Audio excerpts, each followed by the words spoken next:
옆에 분과 한번 인사하실까요? 하나님이 당신을 사랑하십니다. 사랑했습니다. 감사합니다. 유대인들은 회당 공동체였습니다. 예루살렘에 있는 성전으로 매번 가서 제사하기가 어렵기 때문에 그건 1년에 한 번 혹은 1년에 3번 정도 이렇게 방문하고, 평상시에는 자기 마을에 있는 회당에서 예배도 드리고 성경 공부도 하고 교제하던 회당 공동체였는데, 어떤 동네든지 유대인 성인 남성 10명만 모이면 그래서 회당을 짓곤 했어요. 예수님이 그래서 각 마을에 다니실 때 이 회당을 중심으로 복음을 전하시곤 했습니다. 그리고 이 방식을 바울도 그대로 따라 했었는데, 어느 날 이제 가버나움이라는 동네를 예수님이 방문하시죠. 가버나움은 갈릴리 호수 북서쪽 해안에 있는 성읍인데 굉장히 큰 성읍입니다. 신약 성경에만 언급되는 마을인데, 당시 로마 군대가 주둔하고 있었던, 그리고 세관이 있었던 아주 큰 성읍이었어요. 예수님의 제자 중에 세리 출신 제자가 한 명 있지 않습니까? 마태라고도 하고 레위라고도 하는, 바로 그 세리 마태가 일했던 곳이 바로 이 가버나움 세관입니다. 이곳에서 마태를 제자로 부르시기도 했었는데, 자, 가버나움의 한 회당에 들어가서 예수님이 말씀을 가르치셨어요. 그런데 그 말씀을 듣고 사람들이 굉장히 놀랍니다. 32절 보시면 그 가르침에 놀랐다 그랬는데, 이 에크플레소라는 단어 무슨 뜻이냐면은 경이로운 일을 보고 심히 놀랐다, 이런 뜻이거든요. 당시 율법교사들은 유명한 랍비의 권위에 의지해 가지고 말씀을 가르치곤 했어요. 탁월한 율법교사의 해석과 가르침에 근거해 가지고 말씀을 전한 거죠. 오늘날 우리도 각계의 권위자들을 인용해 가지고 이야기하면 훨씬 더 이렇게 설득력이 있지 않습니까? 예를 들어서 아이들 육아에 고민이 있으면 오은영 선생님이 이렇게 얘기하더라, 그러면 이제 훨씬 설득력 있게 들리는 것처럼, 당시 이제 율법 교사들은 자신들에게 아주 유명한 탁월한 율법 선생들, 랍비들의 이야기를 가져와 가지고 그 권위에 의존해서 가르치곤 했는데, 예수님은 그런 방식과 전혀 다른 방식으로 말씀을 하시는 겁니다. 아무에게도 의존하지 않고 아무것도 인용하지 않으시는데 그분의 말씀이 너무나 탁월한 거예요. 지금까지 들어보지도 못했던 예수님의 말씀에 사람들은 경이로움을 느끼면서 심히 놀랐던 거죠. 예수님은 사실 말씀 그 자체이시기 때문에 그 어떤 것에도 의존할 필요가 없이 말씀을 전하실 수 있고, 생전 들어보지 못했던 놀라운 말씀에 모든 사람들이 경이로움을 느끼게 되는 거죠. 자, 그런데 중요한 건 놀랍고 감격하기는 하지만 예수를 따르지는 않더라는 것입니다. 여러분, 우리가 그럴 수 있어요. 은혜로운 말씀을 듣고 귀가 즐겁고 마음이 따뜻해지고 은혜로 충만한데 그러고서 아무 일도 일어나지 않는 경우가 왕왕 있는 것이죠. 부끄러운 고백입니다만은 오늘 새벽에 저에게도 일어난 일이에요. 오늘 큐티 말씀이 하필 그런 말씀이었잖아요. 기적과 은혜를 경험한 다음에 사명을 제대로 감당하지 못하는 제자들의 모습에 대해서 우리가 말씀을 나눴는데, 제가 이게 설교하고 내려와서 한 6시 한 17분쯤 됐는데, 18분쯤 한 19분부터 저 앉아가지고 기도하는데, 제가 오늘 아침에 무슨 기도했냐면은, 하나님 저 이게 없는데 이거 좀 채워주시고 이것 좀 해결해 주시고, 방금 제가 위에서 지금 하나님의 은혜와 특별한 축복을 경험하고 난 다음에는 더 큰 시험이 있고, 우리가 그 은혜를 누리기만 하고 그냥 잊어버린 채 나한테 없는 것에 집중할 때가 많다, 그렇게 설교해 놓고는 내려와가 주님 제가 이게 없고 지금 이게 문제고 그러고 있더라고요. 제자들의 모습이, 오늘 아침에 나눴던 그 본문의 제자들의 모습이 딱 저의 모습이었더라고요. 하나님께 받은 말씀과 은혜를 순식간에 잊어버린 채 내게 주신 것으로 사명을 감당하기보다는 나에게 없는 것에 빠지기가 참 쉬운 것이 우리들의 모습인 거죠. 자, 오늘 우리가 집중하고 있는 것은 무엇인가 돌아봐야 하겠습니다. 은혜로운 말씀을 하나님이 우리에게 들려주시고, 또 때로는 내 가슴을 울리는 깨달음이 있도록 하나님이 우리에게 말씀하시는데, 너무 감사와 감격으로 은혜로 듣고 난 다음에, 그리고 우리가 집중하는 건 나에게 없는 것일 때가 있어요. 기적과 은혜를 경험한 뒤에, 그래서 하나님께서 이런 나를 통해 하기 원하시는 일이 무엇인가, 나에게 허락하신 일상과 내게 주신 축복이 무엇인가를 기억하며 그것으로 하나님과 교제하기보다는, 그건 좋은데 잘 누렸고요, 근데 난 지금 이게 없어요, 주님. 여기에 집중하기가 쉽다는 것이죠. 마치 오늘 회당에 있던 무리들이 예수님 말씀에 놀라며 경이로움을 느끼긴 했지만 그러고 아무 일이 없었던 것처럼요.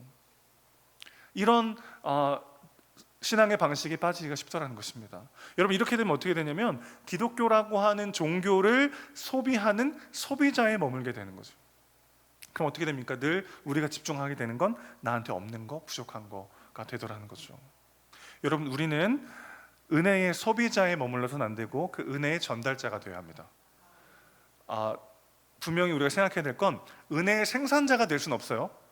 우리가 내 스스로 내 공로와 내 노력으로 은혜의 생산자가 될 수는 없습니다. 은혜라고 하는 것의 정의 자체가 뭐죠? 자격 없는 자에게 부어주시는, 값없이 주시는 사랑과 선물이 은혜죠. 우리가 하나님께 그런 은혜를 받아요. 누리고 끝나면 되는 게 아니고 그것을 전달하는 전달자로 부름받았다는 것을 기억해야 합니다. 그러니 하나의 말씀이 들릴 때마다 우리는 무겁게 그 말씀을, 은혜를 누리며 감격할 뿐만 아니라 하나님이 나에게 이 말씀을 왜 주셨는가, 그것을 깊이 새기면서 내 삶을 돌아봐야 하는 거죠. 기독교라고 하는 종교의 소비자로 머물러서는 안 되고 은혜를 전달하는 전달자로 하나님이 우리를 부르셨다는 것을 기억해야 합니다. 그렇게 막 예수님이 권위 있는 말씀을 하시니까 숨소리가 들릴 정도로 조용하게 모두가 집중해서 막 말씀을 듣고 있어요. 그런데 그때 침묵을 깨고 절규가 터져 나옵니다. 순종을 위한 결단이 터진 게 아니라 귀신의 탄식이 터지기 시작했어요. 나사렛 예수여, 우리가 당신과 무슨 상관이 있나이까? 우리를 멸하러 왔나이까? 막 이런, 오늘 좀 연기가 되는 것 같아요, 오늘. 회당 안에 있던 사람 중에 귀신 들린 사람이 한 명 있었나 봐요. 그가 잠잠히 숨어 있다가 진리의 말씀, 생명의 말씀이 들려지자 귀신은 더 이상 숨지 못하고 드러나게 된 거죠. 그가 이렇게 말합니다. 우리가 당신과 무슨 상관이 있나이까? 나는 당신이 누군 줄 아노니 당신은 하나님의 거룩한 자입니다. 여러분, 귀신들이 정말 귀신같이 잘 알아요, 그렇죠? 예수님이 누구이신지를 분명히 알아요. 하나님의 거룩한 자임을 알고 고백하고 두려워 떱니다. 예수님의 권세와 능력에 두려워 떨어요. 그러나 그들이 뭐라고 말합니까? 우리가 당신과 무슨 상관이 있습니까? 참 놀라운 일이에요. 어떻게 이럴 수가 있죠? 예수님에 대해서 누구보다 잘 알고 그 권세와 능력을 알기 때문에 두려워 떨지만 예수님은 나랑 상관없는 존재라는 거예요. 예수에 대해 아는 것과 예수를 아는 것은 이렇게 큰 차이가 있습니다. 여러분, 주님을 알아간다는 건 어떤 뜻이죠? 주님을 알아갈 때 그분이 우리 삶의 모든 문제에 답이 되시는 것을 우리는 경험하게 되는 거죠. 정말 말 그대로, 문자 그대로 모든 문제예요. 주 예수 그리스도가 우리 삶의 모든 문제에 답이 되십니다. 믿으십니까? 그게 정말 예수를 아는 거죠. 그게 정말 예수를 경험하는 거예요. 그런데 그냥 예수에 대해서 알을 때는 주님이 능력 많고 거룩하신 거 알겠는데 그게 나랑 무슨 상관입니까? 이렇게 된다는 거죠. 삶의 모든 영역이, 모든 순간이 예수와 상관이 있게 되는 거예요.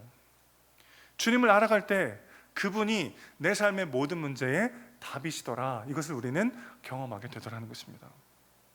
그런데 예수를 알지만 또 어떤 삶의 영역에서는 예수님과 전혀 상관없이 내가 주인 되어 살아간 영역이 여전히 우리가 남아있다는 게 문제죠. 제가 이제 한 2주 후에 GCM 세미나를 이제 가게 되는데 이번에 테이블 리더를 맡게 돼서 들어가게 됐어요. 그래서 이제 지난 주일 저녁 8시에 테이블 리더 하시는 목사님들 한 20여 명 같이 이제 줌 모임을 하고, 이제 저희 조원 목사님들이 한 7분 정도 되는데 그분들을 모아가지고 이제 사전 모임을 좀 해야 됩니다. 그래서 이제 스케줄링을 이제 해야 되는데 7명의 조원 목사님들을 모아가지고 이제 카톡방을 만들었어요. 그리고 이제 조 모임 일정을 잡아야 되는데 목사들이 다 바쁘잖아요. 그래서 이제 주일 저녁 2주 정도 남았으니까 주일 저녁 둘 중 하나로 하자고 이렇게 카톡을 올렸는데 목사님들이 답이 없는 거예요. 아무도. 그 전문 용어로 익십이라고 하죠, 익십. 다 읽었는데 아무도 답이 없어요. 그럼 뭐 어떻게 해야 되나? 이거 시간을 다시 잡아야 되나? 어떻게 해야 되나? 처음 하는 건데 이거 잘 해야 될 텐데 뭐 이렇게 걱정이 되다가 모르겠다고 그냥 잤습니다. 그러니까 월요일 되고 화요일 되니까 한 명씩 답을 하더니 다 7분이 다 답을 하셔가지고 날짜가 정해졌어요. 근데 그 과정을 보면서 제가 어떤 생각이 들었냐면은, 그 새롭게 세미나를 열어서 이제 조장이 돼가지고 7명의 목사님들을 안내해야 되는 이제 역할을 부여받은 거잖아요.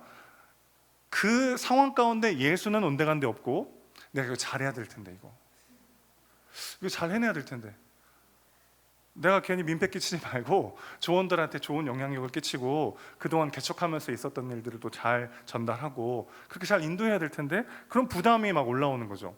예수는 온데간데 없고 내가 이거 잘해야 될 텐데. 그 문제 속에 예수님 무슨 상관이지 지금?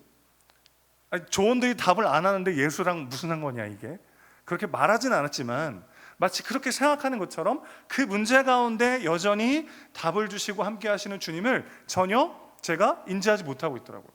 근데 왜 그렇게 마음이 조급함이 들었을까? 잘해야 될 것 같으니까. 잘해야 될 것 같으니까.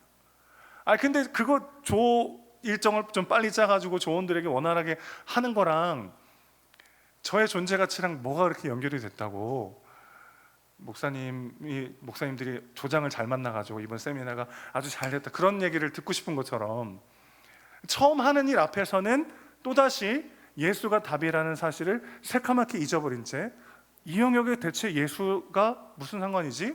라고 말하고 있는 것처럼 그렇게 믿고 행동하고 있더라고요. 제가, 여러분, 정말 예수님이 내 삶의 모든 문제의 답이십니다. 믿으십니까? 그런데 여전히 어떤 한 영역에 있어서는 전혀 예수랑 상관없이 나만의 답을 찾아 고민하고 주저앉아 있는 영역이 남아있진 않더냐는 거죠. 우리가 당신과 무슨 상관이 있나이까? 예수에 대해서 분명히 알고 주님에 대해서 그분의 사랑과 은혜를 경험했지만 마치 이 영역에서는 결코 예수님이 답이 될 수 없는 것처럼 고민하고 낙심하고 있는 모습이 우리 안에 있지는 않은지 돌아봐야 되는 것이죠. 그때 예수님이 귀신을 내어 쫓으시니까 사람들의 반응이 어떻습니까? 36절 보십시오. 다 놀라 서로 말하여 이르되 이 어떠한 말씀인고 권위와 능력으로 더러운 귀신을 명함에 나가는도다 하더라. 이에 예수의 소문이 그 근처 사방에 퍼지니라. 여러분, 무리들도 예수님의 말씀의 권위를 보고 경이로움과 놀라움을 느끼죠. 그리고 더러운 귀신을 말씀 한마디로 내쫓으시는 예수님의 모습을 보고 한 번 더 놀랍니다. 놀라며 예수님에 대한 소문은 쫙 퍼지지만 진짜 예수님을 구주로 영접한 사람의 이야기는 나오지 않아요. 예수님에 대해 아는가? 예수님을 알아가는가? 오늘 우리는 우리 삶을 돌아봐야 하는 것이죠. 그분을 닮는 법에 대해서는 늘 가르치지만 제가 그분을 닮아가고 있는가? 정말 마음 깊이 돌아보게 됐어요. 주님을 따라가는 삶, 주님을 닮아가는 삶에 대해서 늘 이렇게 땀 뻘뻘 흘리면서 막 침을 토하면서 막 가르치는데 그건 정말 잘 가르칠 수 있거든요. 나는 정말 예수를 닮아가고 있나? 예수에 대해서는 너무 잘 알고 있는데 그 예수가 정말 이 문제에도 답이 되시는가? 우리는 돌아봐야 되는 거죠. 사랑하는 여러분, 그 문제에도 예수님이 답이십니다. 그 기도 제목에도 예수님이 답이십니다. 이 문제하고 예수님이랑 무슨 상관이지? 바로 그 지점에서 다시 한번 새롭게 주님을 만나셔야 합니다. 주님이 바로 그 문제에도 답이 되실 때 우리는 거기서도 구원받게 되는 거죠. 바로 그 문제에도 주님은 바로 그 문제에도 우리에게 답을 주실 수 있는, 우리를 구원하실 수 있는 분이십니다. 오늘 이 밤 그분을 만나십시오. 주 앞에 호소하고 토로하고 간절히 기도할 때 주님께서 주는 그 답을 찾아가는 이 밤 됐으면 좋겠어요. 내 능력으로, 내 힘으로, 내 판단으로 도저히 답이 나오지 않는 바로 그 순간 주님이 필요하다는 사인입니다. 바로 그 문제에도 예수가 답이심을 새롭게 경험하십시오.